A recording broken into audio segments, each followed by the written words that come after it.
Unit 3, Recording 1. Claire. This was really embarrassing. I was about 17, and this guy I really liked asked me out. And it wasn't the first time I'd been on a date, but it was like the first time I'd been on a date to a restaurant, and I was really nervous and excited, even though it was only a burger restaurant. Anyway, I ordered my burger, but I was so nervous and I was talking so much that I got confused and put sugar on my burger instead of salt. But I was too embarrassed to say anything, and I don't think he noticed, or if he did, he was too polite to say. So I had to sit there and eat this burger covered in sugar and pretend that I was enjoying it, and it was so disgusting. We did see each other again, but I never admitted what had happened. I just felt too silly. Luke. A few years ago, I had this job in a hotel for a few months, a kind of temporary job. Normally, I served in the bar, which was quite easy. But one day, after I'd been working at the hotel for a few weeks, they had a big dinner event, and a lot of the waiters were sick. I don't know why, so they were a bit desperate, and they asked me to wait on the tables.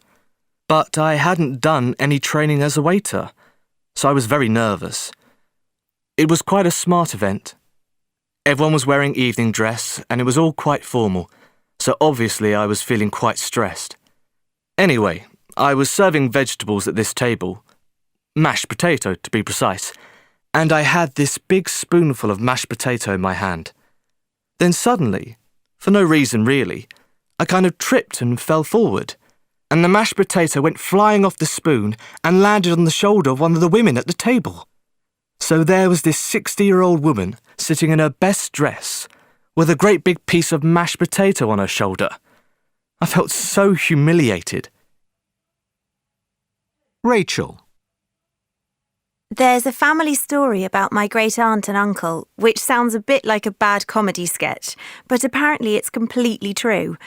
They lived in a remote part of Wales, and they were travelling to London for some reason, which was a big thing for them because they didn't travel much. Anyway, they'd been travelling for a few hours, and the train stopped at some station. And in those days, trains used to stop for quite a long time, and people got off and bought cups of tea and stuff. So my great-aunt got off. She wasn't wearing her coat or hat, and it was the middle of winter, and she went into the station buffet to buy 2 cups of tea. But unfortunately, she came back out through the wrong door onto the opposite platform and got onto another train, which was going back to Wales. Apparently, she was searching for my uncle for ages before she realised what she'd done. And of course, he was going absolutely mad worrying about her.